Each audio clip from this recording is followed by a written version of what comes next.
Parlem de la vida d'Einstein, el tio més llest i més raro del planeta. Imagina't ser tan intel·ligent que canvies la història de la humanitat, però al mateix temps no saber ni pentinar-te. Doncs aquest era Albert Einstein, el mateix home que va revolucionar la física. També se n'oblidava dels mitjons. Sí, el tio semblava un professor boig sortit d'una pel·lícula. Però darrere d'aquest cabells impossibles hi havia un cervell que feia por. I avui veurem la seva història, perquè la vida d'Einstein sembla literalment un meme gegant. Un nen raro. Einstein va néixer l'any 1879 a Alemanya i de petit no semblava precisament un geni. De fet, va començar a parlar bastant tard. Els seus pares estaven preocupats. Imagina la situació. Mama crec que el nen no parla. I de cop, la teoria espai-temporal podria alterar la percepció de la realitat. Bum!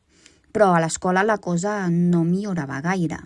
Einstein odiava memoritzar coses, els professors volien alumnes obedients. I ell estava allà preguntant, i si el temps no funciona com pensem? Bro, tenia 10 anys, relaxa't una mica. Ara ve la part bona. Einstein no es va fer famós de cop. Durant un temps, treballava en una oficina de patents. Sí, el geni més gran del planeta revisant papers. Imagino Einstein allà. Torradora automàtica aprovada. Màquina de fer cafè aprovada. I també he descobert com funciona l'univers. Normal. L'any 1905, Einstein entra en mode bèstia. Literalment va publicar idees que van destruir la física antiga. El tio va arribar i va dir, escolteu, i si Newton no tenia tota la raó? I els científics, perdó.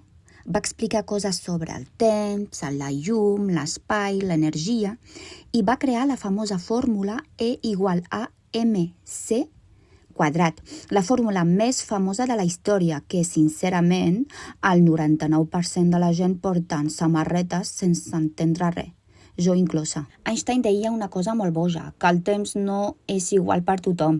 Sí, el temps pot anar més lent o més ràpid. El teu cervell ara mateix? Què diu aquest home? Però espera, perquè és real. Fins i tot els satèl·lits GPS han de corregir això. O sigui, cada vegada que obres Google Maps, Einstein continua tenint raó. Una barbaritat. Després d'això, Einstein es converteix en una superestrella, però no en plan influencer, en plan científics cridant perquè el geni ha arribat.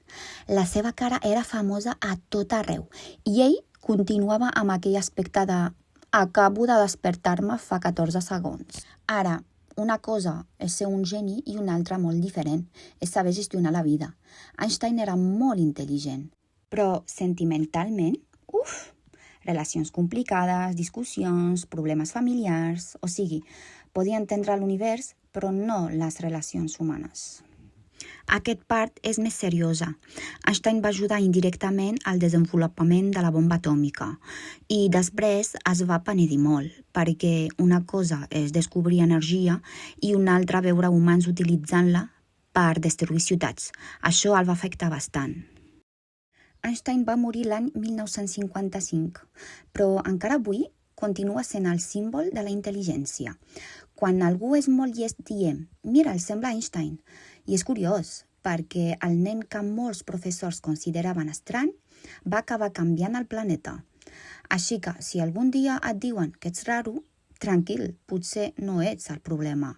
Potser només ets el següent Einstein, o potser només tens el mateix pentinat, que també pot passar. Si vols més històries de personatges increïbles, subscriu-te, perquè el pròxim vídeo potser serà encara més boig que aquest.